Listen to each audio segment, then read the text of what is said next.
All right, we are back. This is NHL 20 Franchise Mode Calgary Flames. This is episode number 27. Yes, welcome back to our Franchise Mode here at the Calgary Flames. We are currently in the off season of 2022. I got it right this time. In the month of June 2022. And yes, we are set to re-sign some key players here for the Calgary Flames and jump right into the free agency period where obviously we're trying to build ourselves to be a Stanley Cup contender once again, in which will be our fourth straight year at the helm of the GM of the Calgary Flames. So yes, welcome back to our franchise mode here at the Flames. Welcome to episode number 27. Yes, you can see if you did watch episode 26, the last episode there, a little bit of a chaotic episode. It was kind of all over the place. A lot happened in that shorter version of an episode. We went through the NHL awards. Obviously, the Colorado Avalanche won the Stanley Cup, the same team that eliminated us in the Western Conference Finals. First time for the Calgary Flames in the Western Finals in 18 years. We get eliminated at the hands of Nathan MacKinnon and the Colorado Avalanche. They go on to win the Cup. MacKinnon gets the Conn Smythe. But there was a big Calgary Flame award in the last episode. If you missed it, Jordan Binnington won the Vezina Trophy as the top goalie of the NHL season in 2021-22. He also won the William M. Jennings Trophy along with Cam Talbot. So picking up both goaltending award major awards there is the Calgary Flames goaltending duel in Talbot and especially Jordan Binnington picking up that Vezina. So there's some key stuff there. Then we got into the retired players, which kind of caught us a little bit by surprise.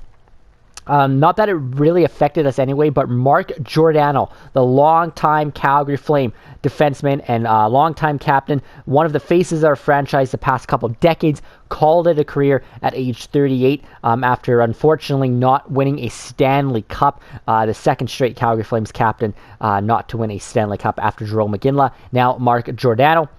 Quite unfortunate for Giordano, who spent his entire tenure as a member of the Calgary Flames. Again, probably close to 20 seasons as a member of the Calgary Flames. Again, I didn't really look at it at his career fully, but yeah, he will go down as probably one of the greatest defensemen, along with maybe Al MacInnis in Flames franchise history, and probably one of the greatest Calgary Flames of all time. When you look at the longevity he spent, wearing the uniform, the amount of games, way over 1,000 games.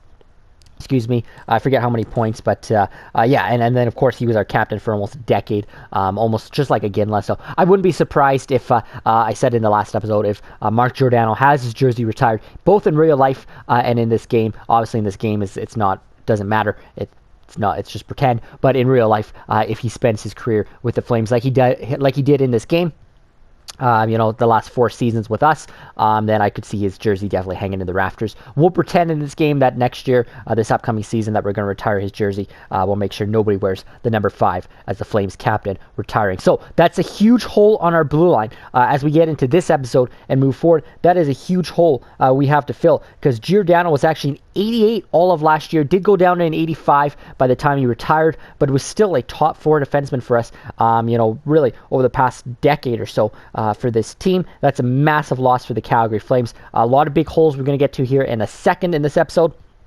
Also to note, we also did the draft in the last episode. We ended up drafting 8th overall thanks to a pick that we acquired from the Tampa Bay Lightning. I believe it was back in last summer. We traded away Travis Hamonic and another defenseman. I want to say maybe it was Michael Stone. I'm not sure. We traded that to the Tampa Bay Lightning. The Lightning thought they were getting, bolstering their blue line. Ended up that the Tampa Bay Lightning had a horrible season, missed the playoffs, and obviously had the 8th best pick. We owned that pick, so we picked 8th. We ended up trading away our first round pick. This is where it gets crazy. We ended up trading away our first round pick, the Flames, to the Boston Bruins at the trade deadline, opting to keep that Tampa pick, knowing that it was the better pick, which was obviously, it did turn out to be the 8th overall pick. But we ended up trading away our first round pick to the Boston Bruins for Patrice Bergeron at the trade deadline. we get to the draft floor and realize that the Boston Bruins, prior to trading him to us, Patrice Bergeron that is, did extend Bergeron to a 2-year extension worth about I want to say it was about $7.2 million.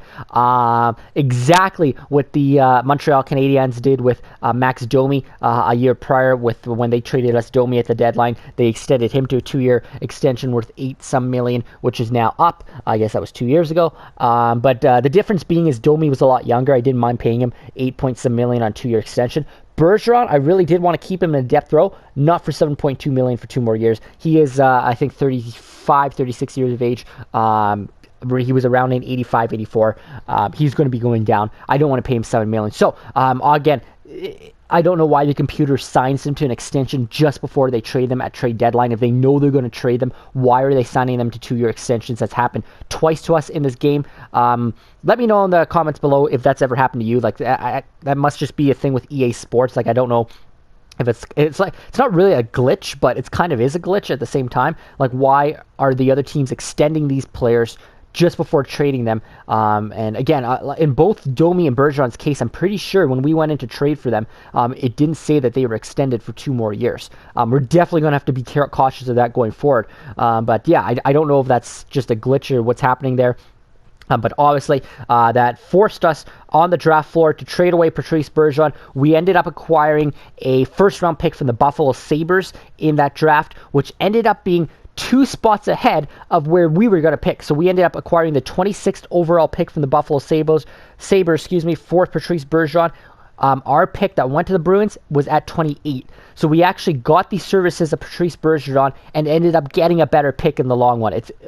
It's crazy how things worked out, but it is what it is. Luckily for us, we ended up picking at 8th and 26th in that last draft, like I said, in the first round, and we got a couple good players there. Again, the drafting process, not a huge focus for us in this franchise mode in particular, because we are obviously trying to win a Stanley Cup now. Our goal's not on the long-term future. We're not going to be here how many years down the road when the prospects are starting to come through. The guys we drafted in that first round, I believe all the guys we interviewed plus the guys we drafted, I'm assuming they're all around 18 years of age, and they all, the guys we interviewed anyway, they all said that they would need at least 2 to 3 more years in the minors before they even arrive to the NHL. So that kind of gives you a timeline. If the guys we drafted, don't know if we're going to see them anytime soon. But again, it's just about restocking the cupboards for the future there. So yeah, it was a crazy episode 26. I suggest you go back and watch it. Lots happened there. But that's just a really quick recap there.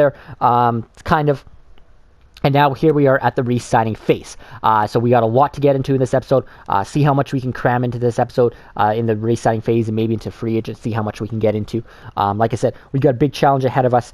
We're still trying to win a Stanley Cup. We have not won a Stanley Cup since 1989. It's been a long time for the Calgary Flames. It was a huge step to get to the Western Conference Finals last year.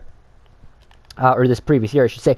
But now we need to get to the Stanley Cup Finals and win that Stanley Cup. And we got our 4th year to try and do that here. So lots to get into here. So again, you can't see the lineup right now, the projected lineup for next year. I'm already trying to paper that out here on my laptop here in front of me, trying to get this going here. But again, you can't see it because they don't let me go here into team management and show you or edit lines or anything. I can show you contracts. That's about it. But I'm just going to quickly tell you, this is what our projected lineup looks like. We'll go into contracts quickly here because that will help with the re-signing phase as well.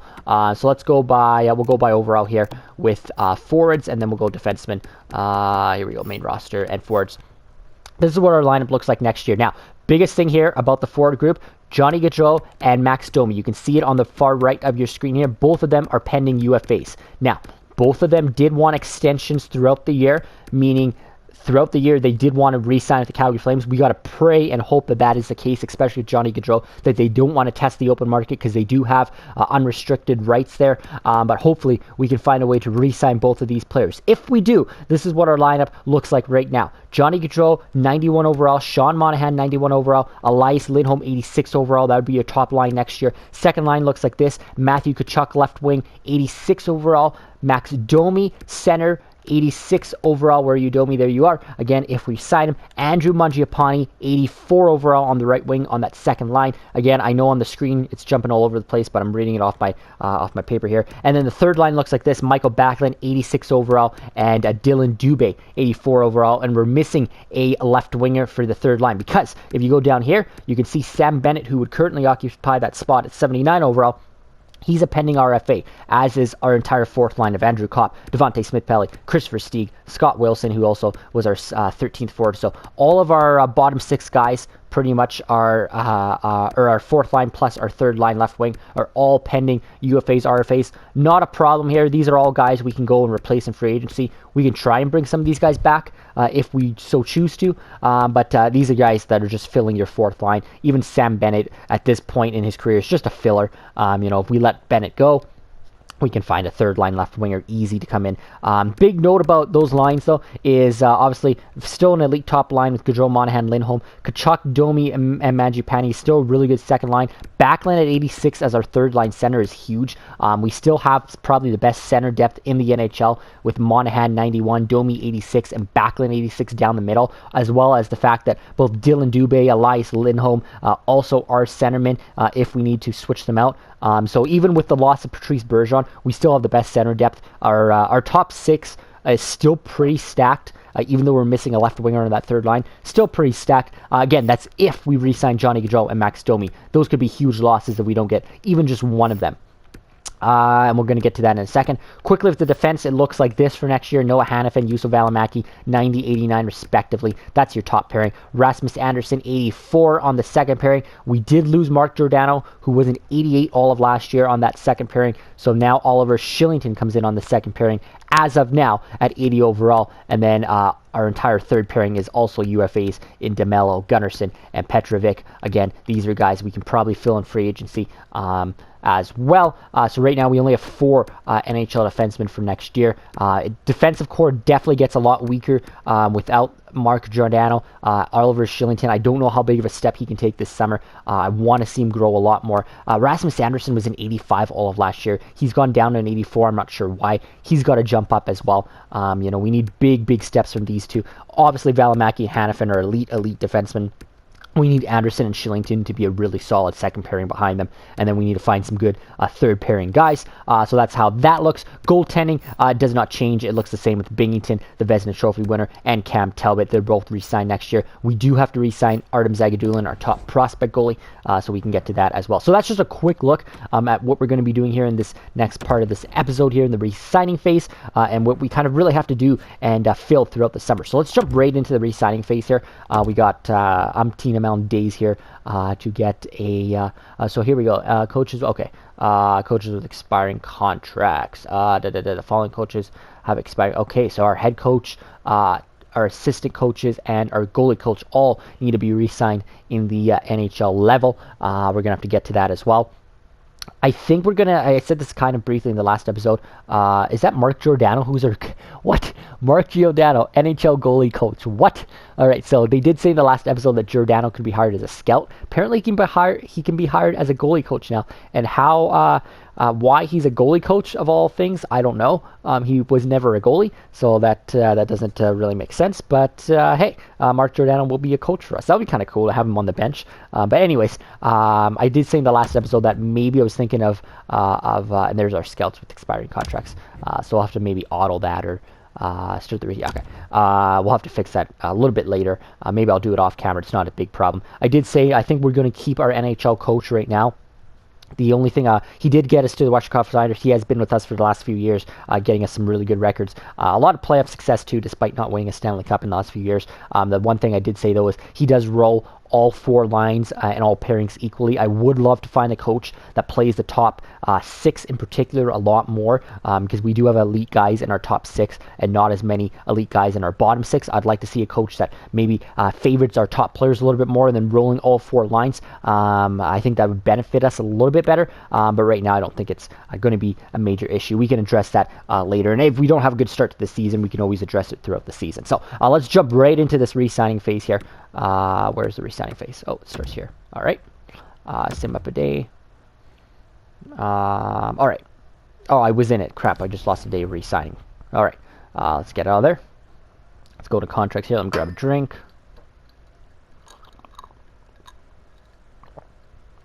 All right, so like I said, biggest priorities here: Johnny Gaudreau, number 1, Max Domi, number 2, and then we'll look at all the pending UFAs that filled our bottom 6 and bottom pairing. So let's go to contracts right now.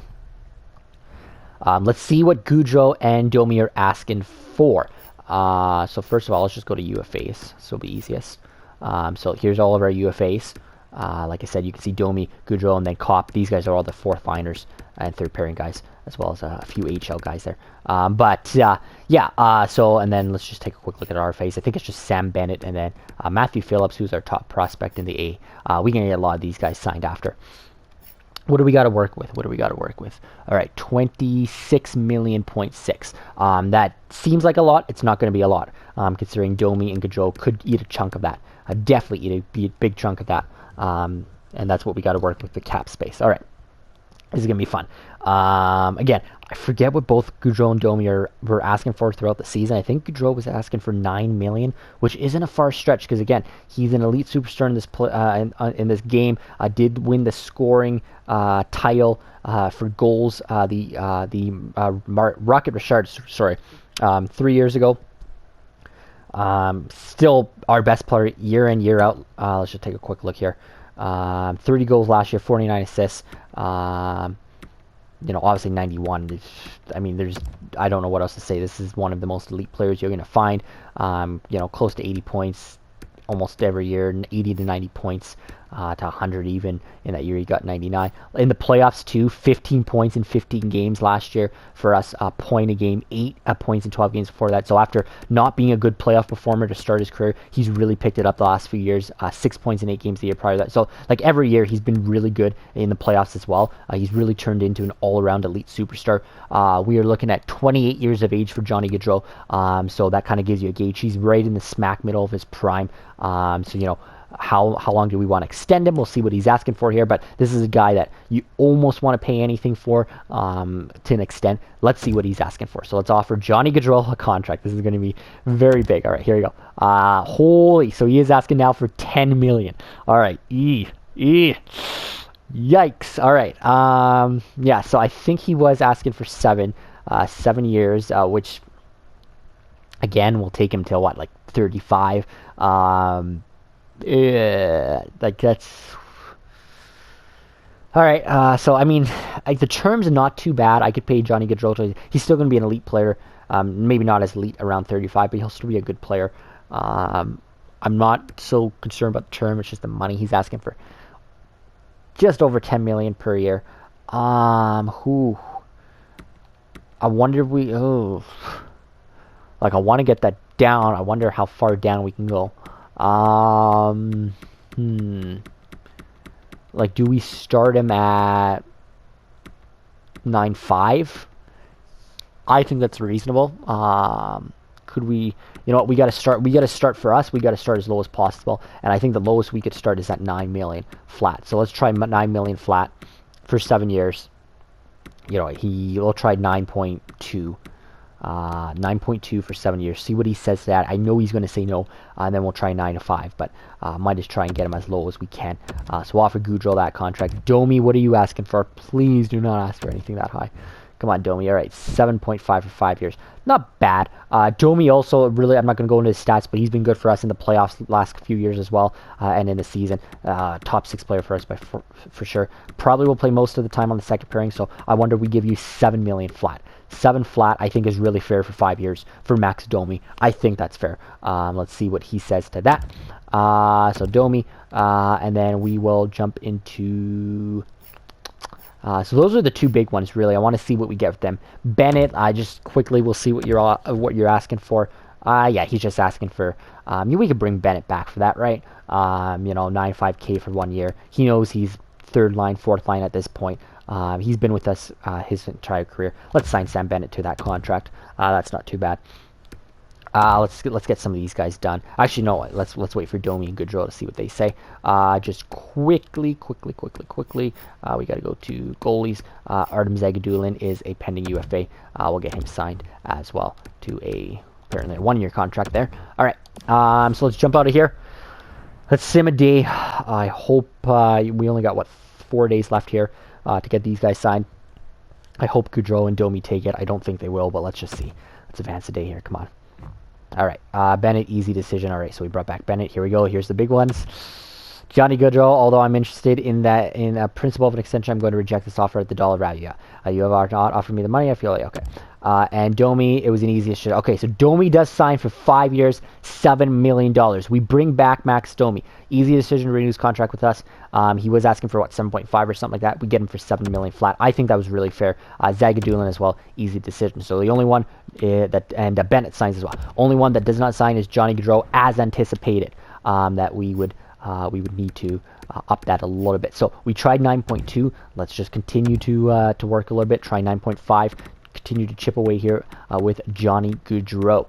And like I said, we got to bring. At the end of the day, we don't admit this, but our hands are tied. We're bringing this guy back no matter what.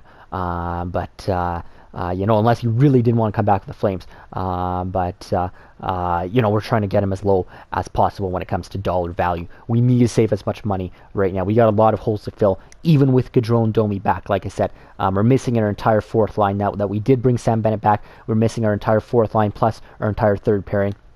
And we still want to get decent guys, and we don't have a lot of cap to work with after we sign Johnny Gaudreau here. So let's offer Gaudreau 9.5. And see what he says to that. All right, advance a day here. All right, although I'm interested. Oh my God, Johnny. Oh my God. All right, 9.5. That's fair. Like, okay. We only got 2 more tries here, so we will go to contracts. Oh my God. He's really playing it hard here. What am I doing? Fuck. I'm just trying to think here. He's not taking 9.5. He wants it. I think he wants at least 10. You know what? Do we gamble it? Do we just do 10? Do we just do 10 flat? I don't want to gamble it too far with him, where we end up losing him. He is, again, we don't have rights. He's a UFA. I mean, we have to get this. Yeah, let's just $10 million. 7 years. Could he be signing a massive $70 million contract? Probably be one of the biggest or richest contracts in Flames franchise history. May even be the richest one if he signs it. $10 million for 7 years. We are offering Johnny Gaudreau, our superstar. But like I said, he's been lights out year in, year out. So let's see if he takes the $10 million. All right, yes, he does. Easy decision to renew the contract with you. Important for him to get the contract duration which he wanted, which was 7 years in this renewal. He also gets his $10 million per season. So $70 million to Johnny Hockey for the next 7 years as a member of the Calgary Flames. He's locked up long term.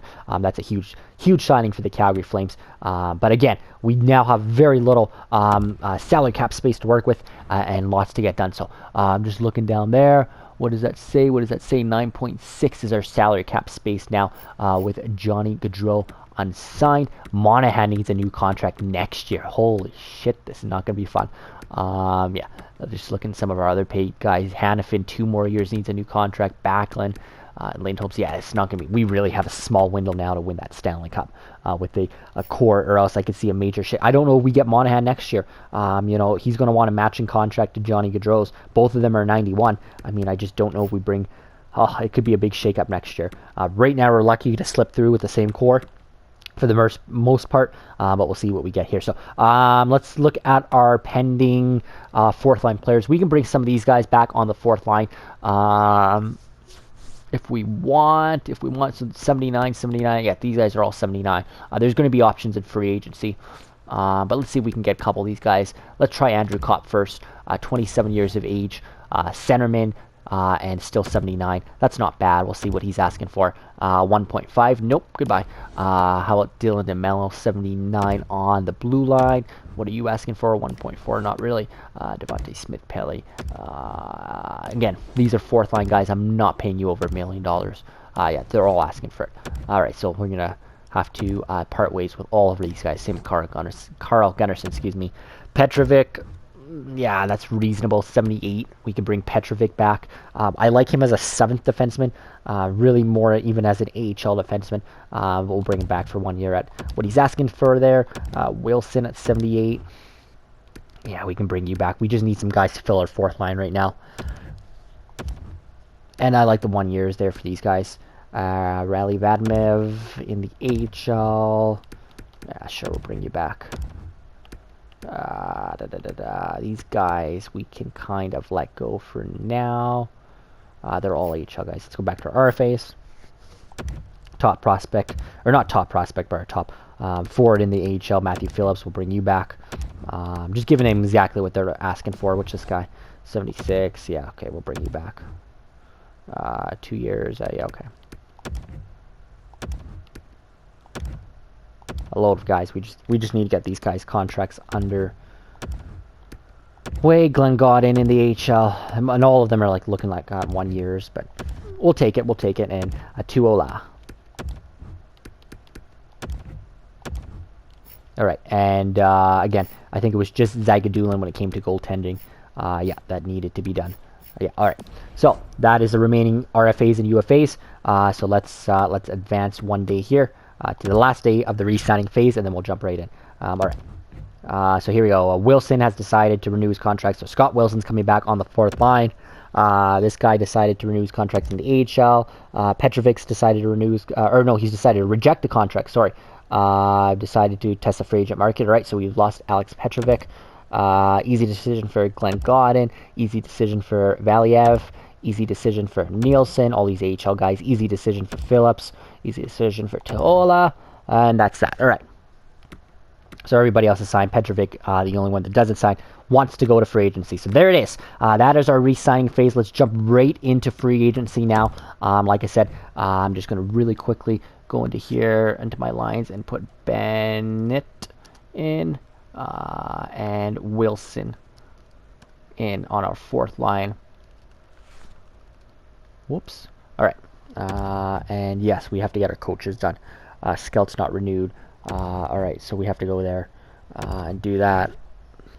Contract limit warning. Okay, all teams must be at 50 contracts by the beginning of the new league year. Currently, you have 24 contracts, excluding exempt contracts at the beginning of the. Okay, yeah. So I mean, we'll make sure we're at 50 contracts by exempt. Yeah. Okay. Whatever.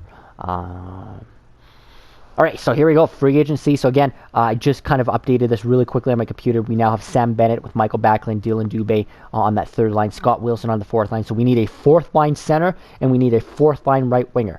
Those are the two positions we need to address now in free agency, as well as we need a fifth and sixth defenseman and a seventh defenseman and a 13th forward. So 3 more forwards, I guess you could say, and 3 more defensemen.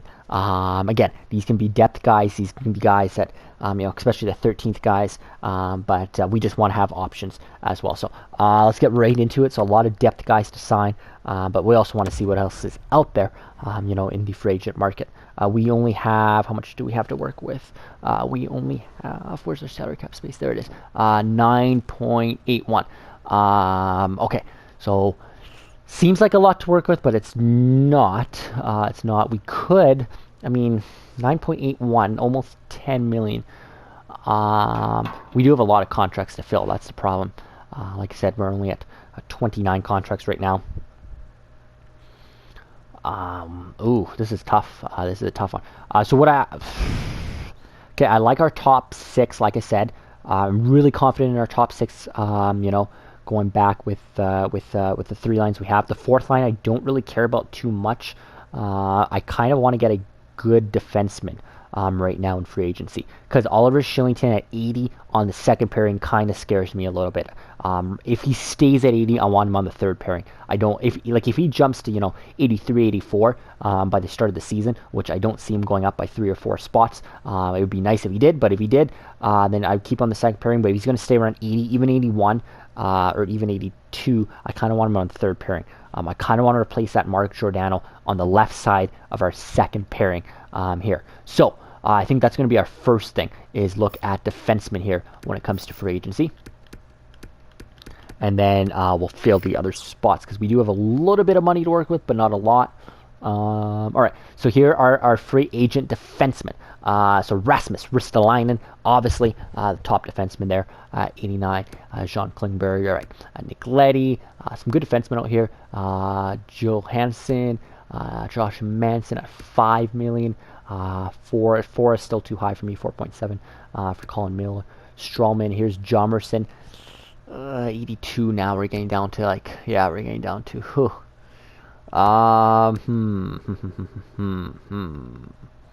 Already 2 teams interested in Josh Manson. I guess we should really just be looking at what type of defenseman they are, looking at what we're trying to bring in here. So he's a defensive defenseman. Interesting thing to note is let's see what type of defense we want to bring in. So much work that is involved in here. We can also make trades now. That's what I'm trying to do. Where's my trade screen? Come on. All right, here we go. All right, the thing I want to look at here is I'm not looking to trade any of these guys. We can now go by salary now that you can see the trade screen. So obviously Johnny Gaudreau, highest paid player, 10 million, 7 million for Valimaki, Domi, 6.3 there for Monahan, Kachuk, and Manchester. Yeah, so I'm not trying to. I mean, like I said, these guys are what makes our top 6 and top pairings elite. So obviously not trying to trade any of those guys. A top prospect is still Jacob Pelche, 21 years. 21 years old now, excuse me, but only 73. I thought Pelche would be a lot closer to NHL ready by 21. Looks like he is even listed as an NHL this year, but he's not going to be, turning pro is what I mean, but he's not going to be on our NHL team at 73, so we'll have to send him to the AHL to grow. But at 21 years of age, I kind of wanted him jumping right into the NHL, but he'll need some AHL time. So just looking there, yeah, okay. So what was I do? Oh, I'm going to defenseman here. Sorry. All over the place. All right. So I just want to look here at what we have on our defensive core. Because like I said, it's time to kind of reevaluate our entire defensive core. So Juuso Valimaki, two-way defender. Very elite player here. We're talking what? We're talking 89 overall. We're talking obviously top 2 potential. But he's a two-way defender. Looking at his defensive skills, really elite. 91, 94, 94. I'm just looking here. Skating is, yeah. He's really physical, 92, 92 there, body checking, 92 strength. Shooting is not as high, maybe in accuracy and even power could be higher. So he's not a shooter, he's not an offensive defenseman, but he is a good two-way defenseman, maybe your best defensive defenseman currently. When we go to Noah Hannafin, he still has pretty good defensive stats, not as good as Valimaki there. You can see 90, 91, 91, 91 down the middle, but he has much better shots, slightly better, much better shooting there. He's listed as a two-way defender as well, I should say. Not as physical either as Valimaki, but more offensive and probably better in the skating category as well. Yeah, you can see there. Faster and everything. So Hannafin, better at shooting, better at skating. Valimaki, better at defense, better at physicality. They make a perfect pairing together. Offensive awareness, 89 and 90. Okay. Yeah, so I just wanted to look there. So yeah, I mean, these two are both two-way defenders. They make a good pairing. I just want to see what Rasmus Andersson is now. He's also a two-way defender. Crap, I thought he was an offensive defenseman. All right. 87, 91, 91. So good defensive stats there for Rasmus Andersson. He is quite physical as well. Not bad at shooting either, but not the best. Not as good of a skater for Rasmus Andersson. So they're kind of all the same, but they each have different strengths, I should say. What is Shillington? I guess we should look at him as well. He is an offensive defenseman. Okay. So he's not at the level as the other three, being at only 80. But it's good to see what Oliver Shillington is in an offensive defenseman. What I do like about what we just saw there, I'm just looking at his defensive stats, 85 down the middle. What I do like, what I saw there, is that they actually all are pretty decent, especially those three are pretty decent defensive defensemen. I know they're listed as two-way defensemen, but they have really good defensive stats. So we shouldn't be is the key word, concerned about the defense coming from our defense this upcoming season. Like, we shouldn't be concerned about how they play defensively, but yet somehow it's always a problem every season, no matter what. So it doesn't mean we necessarily need to go get a defensive defenseman, but do we really need an offense? Like, I think Giordano was a two-way defenseman too. So I mean, they're all two-way defensemen. It's hard. We could either go and opt to get an offensive defenseman or a defensive defenseman. It doesn't matter at this point. Yes, I know defense wins championships, but like I said, they all have good defensive stats. I mean, all three of those guys would be on your penalty kill. I guess you kind of want a guy that still has good defensive stats, but I don't know if, like, let's see what's out here. So let's start with, I mean, we're not getting Ristline or Klingberg, but let's just see what these guys are listed. Two-way defenseman, offensive defenseman is Klingberg. All right, so Nick Leddy is a two-way defender. What is he listed at? 84. He does have some okay defensive stats, some okay offensive stats. Again, we're looking for a fourth pairing or a second pairing defenseman, a fourth defenseman. Lucas Johansson here is listed as 83. Some decent defensive stats here as two-way defense. So it seems like it's a lot of two-way defenders right now in this this era. Okay.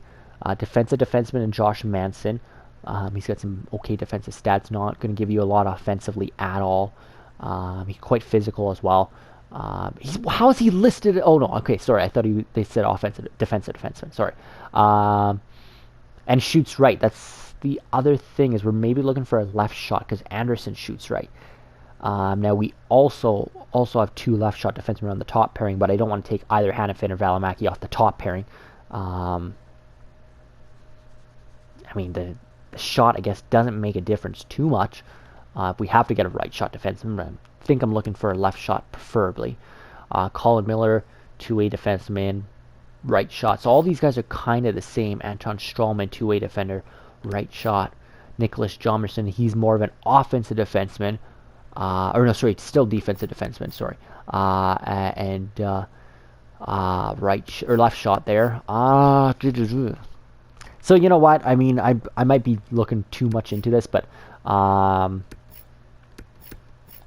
any of these guys, I guess, would do.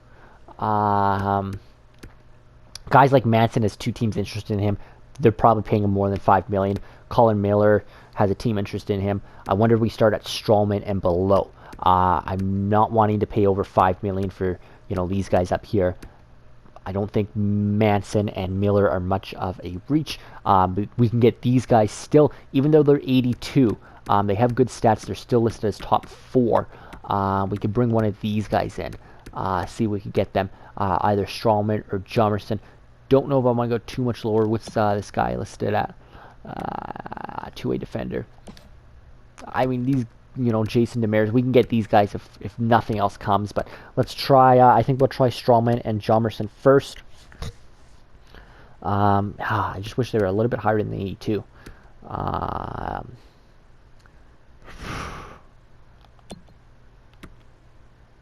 know what, let's try Josh Manson at $5 million flat. See if he wants to come to a contender. He wants 4 years. What are you, 30 years old? Oh. That's a tough one. I'll take him to, he's obviously till he's 34, but it's a lot to pay. 33, 34-year-old is $5 million per. No, you know what? We won't offer that. What is Colin Miller? 4.77. What are you, 29?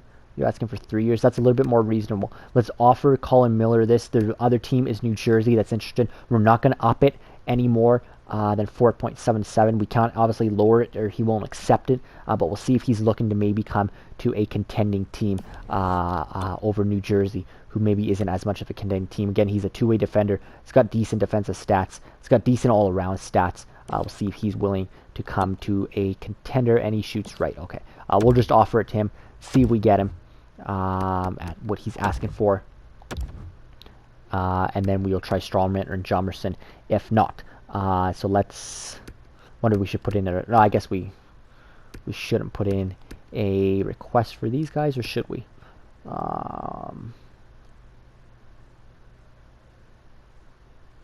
No. Let's kind of see what Colin Miller does first here. So, and then we won't worry too much about our bottom guys right now, because like I said, there's lots of depth guys out there. There's every year. So let's advance a day here of free agency. Let's advance 2 days of free agency. Let's see if Miller's kind of made up his mind a little bit. Is there more teams interested in him? Brock Besser, by the way, is the top free agent. That would be huge if somebody takes him out of Vancouver for us, which looks like it will be likely the case. All right, now there's another team interested in Colin Miller as well. So let's just view profile. Oh, no, crap. I wanted to see the other team that was interested. All right, we can't do that. I don't think we're getting Colin Miller. So we can start looking at Jomerson and Strawman, excuse me. So, again, either or would make sense for us. Just looking. They're really similar. Strawman's a two-way defender. Jomerson's a defensive defenseman. They still have very similar stats. I mean, I guess Strawman's, yeah, I mean, it is what it is. Strawman's more two-way and Jomerson's more defensive-focused. Either or, I guess we should look at right shot, 35 years of age, left shot, 35 years of age. So exact same age, exact same, and they both just want 1 year, which is nice. I wouldn't be paying a 35-year-old more than 1 year. Total shot in the dark. Let's take Jomerson just because he's left shot. That's the only reason at this point. We'll go back to Strawman if we have to. But 4.5 is what he's asking for, and Strawman's asking for 4.6, so he's also very slightly cheaper. We'll try him for 4.5 there for 1 year. So we'll try Jomerson, thinking we might not get Colin Miller here. All right, let's advance to the 4th of July. So there's a trade to announce the Minnesota Wild have acquired a first-round pick in 2023 and a goaltender from the Vancouver Canucks for David Perron and a third-round pick. So, okay, I don't know what to really make out of that. Vancouver trading away their first-round pick in next year's draft, and they're also will lose Brock Besser. So, it'll be interesting to keep an eye on the Canucks because they're obviously one of our biggest rivals. We've seen them in the playoffs, how many of the last couple of years. So definitely keeping an eye on what Vancouver is doing. Here's an incoming trade. Chicago wants to give us a third round, and they also want to take stuff from us. That does not make sense. Chicago, go away. All right. So still nothing here on the 4th of July. No decisions just yet. Let's go one more day here to the 5th of July. All right, Colin Miller has appreciated the interest, but he decides to go with the very first team that offered him a contract, the New Jersey Devils. So we did not up his contract at all. When there is a second team as well interested in him, I didn't think we were going to get him. We obviously don't have getting Colin Miller. Let's see what Nicholas Jomerson has decided on. Come on. Nothing yet. So let's go to free agency. Besser's still out there, just one team interested. I want to see who that is. It's the Vancouver Canucks. Oh, because he's a pending. Is he a pending RFA? No, he's a UFA. Interesting. So maybe the Canucks are just trying to get him back. Yeah, because he's not a pending RFA. Interesting. Surprised nobody else is interested in him, but he is asking for quite a bit. Ristolainen, who's obviously a top defenseman, is being approached there by 3 teams. We didn't even look at the goalie market, but I mean, not that that's what we have to worry about. So there's just still Nicholas Jomerson. Nobody else interested in Jomerson right now, as well as nobody interested in Strawman. So I'm not going to make a move just yet. They're really the only 2 options left for us. Josh Manson goes, as does a lot of the other guys that we were looking at. Klingberg, Ristolainen, obviously they're way out of reach, so we're not going to get them. But we'll just keep a look on these 2 right now. Nobody else interested in those 2 defensemen. So let's just continue to sim. Nothing by the 6th. And there's Nicholas Jomerson. He's extremely happy to accept the offer and become a member of the Calgary Flames. Cash offer was most generous. We gave you what you were asking for, buddy.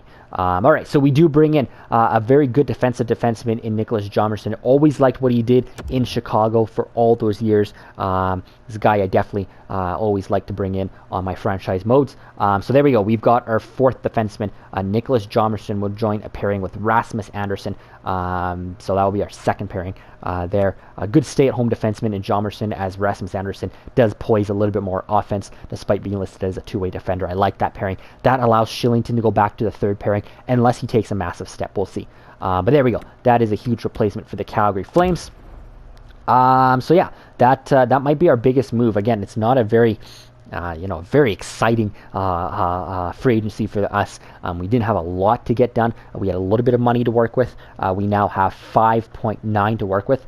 I'm going to go and obviously just sign a bunch of depth forwards. Like I said, we still need 3 more forwards and now 2 more defensemen, right? Yeah, because we need a 6th and a 7th defenseman, and we need a 4th line center, 4th line right winger, and a 13th forward. So we need 3 forwards, 2 defensemen, all in depth roles. Shouldn't eat up a lot of money and shouldn't be a lot. So what I'm going to do is I'm going to go in and do all that. Probably sim right up to August because there's nothing more to see now. I'll go and try and sign a bunch of depth players. I'm just trying to think. Yeah, there's really nothing else to do right now. There's no other free agencies or free agent players here that I'd be interested in signing. Again, all these guys are asking for how much. We could bolster our. I think we've got a good enough core up front, and I think we've got a good enough core on the back end, and obviously the best goaltending tandem, as proven with the Vezina Trophy and William and Jennings Trophy in net. So not too much more that I want to go crazy at. If we end up having a little bit of money left over going into the start of the season, that's fine, because we can always strengthen our team throughout the season or at the trade deadline next year, which we're always looking to do. But that 5.9, which is pretty much $6 million right now to work with, I could see that coming down quite a bit with just signing a lot of depth players and getting those contracts done. So, give me a second right now. I'm just going to sim right up to, or I'm going to go in and sign a bunch of depth players. Like I said, a 4th line center, 4th line right winger, 13th forward, and a 6th and 7th defenseman, and then I'll get us right up to August. So give me a minute here. All right, so we're back here. Just a quick look here. We are now simmed up to the preseason here in September. Yes, I should go back to that screen first. Here we are. We're simmed up to the preseason now in September. I just simmed away the entire summer, signing a bunch of guys. Had a lot of challenges with some guys. Went after a few guys, didn't end up getting a few guys. A lot of guys that were really, really stubborn in free agency. Also realized that we still didn't have an NHL head coach sign. So I went and actually tried to get a new head coach, Tim Erickson, because he's more of a offensive coach and he focuses on the top 3 lines, whereas our old coach only focused on rolling all 4 lines, but he declined the offer for some reason, so I just tried to re-sign our old coach who was still out there, see if he responds. He hasn't responded yet. It's not really a big deal. We do got to fill the coaching staff positions, though. It's not my biggest focus in this game. Just looking at this is our exact projected lineup now for the start of the season, which we'll pick up in the next episode here. So just thought I'd show it to you quickly now that we could see our lines here. Johnny Gaudreau, Sean Monahan staying at 91, Elias Lindholm 86 on that right side. That's still an elite top line. Matthew Tkachuk 86 left wing, Max Domi 86 in the middle. Andrew Mangiapane going up to 85. That's huge. Don't forget how important he's been the last few regular seasons for us. Hitting 30 to 40 goals every year. Did disappoint in the playoffs, but he's taken a big step here in Andrew Mangiapane for sure. That's a really elite second line. Sam Bennett goes up to an 80 from a 79. Michael Backlund back to an 85 from an 86. Dylan Dubé staying at an 84. That's still a really good third line with Backlund and Dubé especially. In the 4th line, I decided we are going to promote Matthew Phillips internally instead of looking for our 4th line center. I feel that Matthew Phillips, who was our top AHL player, is definitely ready for the jump. 24 years of age, as centerman, now 80 overall, so he's going to start or make his NHL debut this season. Homegrown drafted talent in Matthew Phillips. Great to see him finally get to the NHL. That allows us not to have to look for a 4th line centerman in free agency. Brought back Scott Wilson. I think I said that earlier. He wasn't brought back, but I did bring him back now. 78 overall on that 4th line. Also brought back another former Flame. Austin Zarnik was there. Brought him back. 77 again. I tried so many forwards, but a lot of guys really declined. I actually tried to get a top left or a 3rd line left winger, like an elite left winger. I think I tried a few guys that were like 83, 84. Multiple guys though declining, and guys that actually were snipers and put up over 20 goals a season. And then I was just going to bump Bennett down. Couldn't get that done, so Bennett will start as our 3rd line left winger. 80 overall is a little weak for the 3rd line, but we'll start with it. We'll see what we got here. Again, if that's an area we need to address throughout the season, we can definitely do that, or at trade deadline. Noah Hannafin, Yusuf Alamaki, 90 and 89 overall. Like I said, top pairing respectively. There's Jomerson, who goes up to an 81 with Rasmus Anderson, our newest defenseman, in Nicholas Jomerson with Rasmus Anderson there. And then Oliver Shillington coming in at 80. He stays at 80. Very disappointed he didn't jump. But then we bring in Gus Forsling. He comes in, 78 overall. He was a nice pickup in free agency, so signed him. And then goaltending, look at this. Goaltending, Jordan Binnington jumps up to an 89, the reigning Vezina Trophy winner. We have such an elite goaltending, or goalie in Jordan Binnington. Talbot goes from an 81 to an 80. Still backup quality, but we're definitely leaning on Jordan Binnington here most of the season. Our extras look like this. Signed a couple players here as well. Carter Gunnarsson, brought him back, 76 overall on the blue line. He was good for us last year. And then brought in Nick Shore as our 13th forward. He's a centerman, 77 overall. Again, I tried so many extra guys here, and these are the guys I could get signed. So I just thought I'd show you quickly at what our lineup looks like as we head into the regular season. A lot of additions and subtractions as there is every year. But hopefully this is the team that gets it done. And like I said, we still have some flexibility when it comes to cap space. Let's just take a quick look here at what we got for cap space. When we go on the trade screen, we have 5.25 to work with. So we still have $5 million to work with. I mean, if we, we're going to start the season with this roster, but if we need to, obviously improve our roster throughout the season, whether it be on the forward and the back end. Obviously, I don't think it's going to be goaltending unless we need to find a better backup goalie, and let's pray that doesn't happen because that would obviously mean Jordan Binnington's not playing. But no, I think Talbot still should be a reliable goaltender. But the nice thing is we don't exactly know where our holes are right now. Like, I mean, we can look at this team on paper, but it never turns out the same way that it shows on paper. Right now, it shows that we're a little weak on the left side, third line, and fourth line is what it is, and maybe it shows that we're a little weak in our bottom pairing here. But again, this is on paper. Maybe we need to address things throughout the season. That's the nice thing with giving ourselves flexibility. We have $5 million to work with throughout the season, and especially when it gets to trade deadline. So we'll start with this roster, see if we can get back to the Stanley Cup playoffs and win a Stanley Cup with this roster. That will do it for episode 27. We'll pick up the start of training camp preseason, and of course the regular season in episode 28.